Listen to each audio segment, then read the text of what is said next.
उत्तर प्रदेश की सियासत, जहां चुनाव सिर्फ चुनाव नहीं होता बल्कि रणनीति, समीकरण और सामाजिक इंजीनियरिंग का महायुद्ध होता है। नमस्कार, आप देख रहे हैं खबर प्रधान और मैं हूं आपके साथ संगीता श्रीवास्तव। आज बात करेंगे 2027 के उत्तर प्रदेश विधानसभा चुनाव की, जिसकी आहट अभी से सुनाई देने लगी है।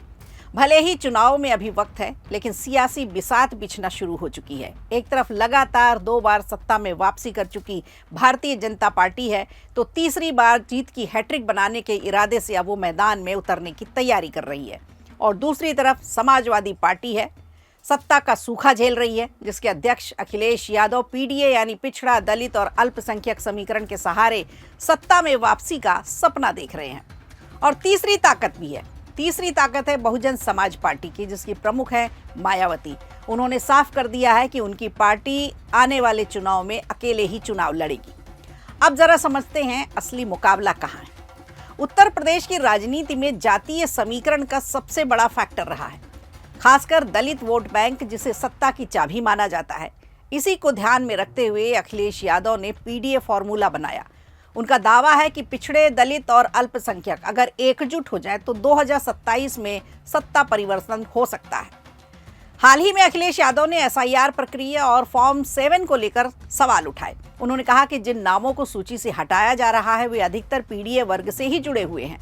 उन्होंने अपने कार्यकर्ताओं, जिन्हें उन्होंने पीडीए प्रहरी कहा था, उन्हें अलर्ट रहने के निर्देश भी दिए थे। यहाँ तक कि उन्होंने ये भी कहा था कि जरूरत पड़ी तो लड़ाई जिला अदालत से लेकर सुप्रीम कोर्ट तक लड़ी जाएगी। अब बात करते हैं बीजेपी के डी प्लान की। पीडीए की काट के तौर पर आखिर बीजेपी क्या लेकर आ रही है? तो बीजेपी ने डी प्लान तैयार किया है, यानी दलित पर फोकस अपना बढ़ा दिया है।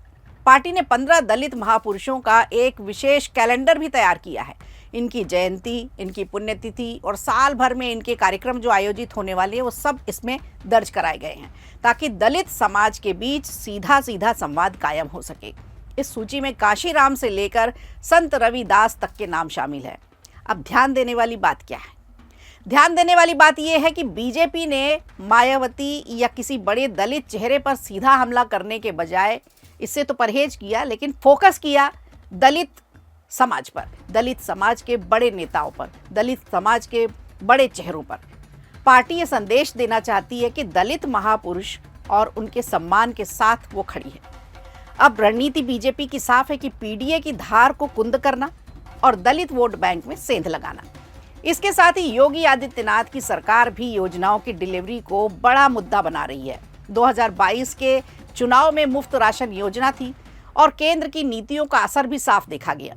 दलित और गैर यादव ओबीसी वर्ग का एक बड़ा हिस्सा बीजेपी के साथ आ गया और ये समीकरण पार्टी फिर से दोहराना चाहती है। तो कुल मिलाकर तस्वीर बिल्कुल साफ दिख रही है कि एक तरफ पीडीए की रणनीति है, दूसरी तरफ डी प्लान की जवाबी चाल है। बसपा की अलग राह मुकाबले में अब ये त्रिकोणीय मुकाबला बन चुका है। 2027 का चुनाव सिर्फ सत्ता का नहीं बल्कि सामाजिक समीकरणों की परीक्षा भी होगी।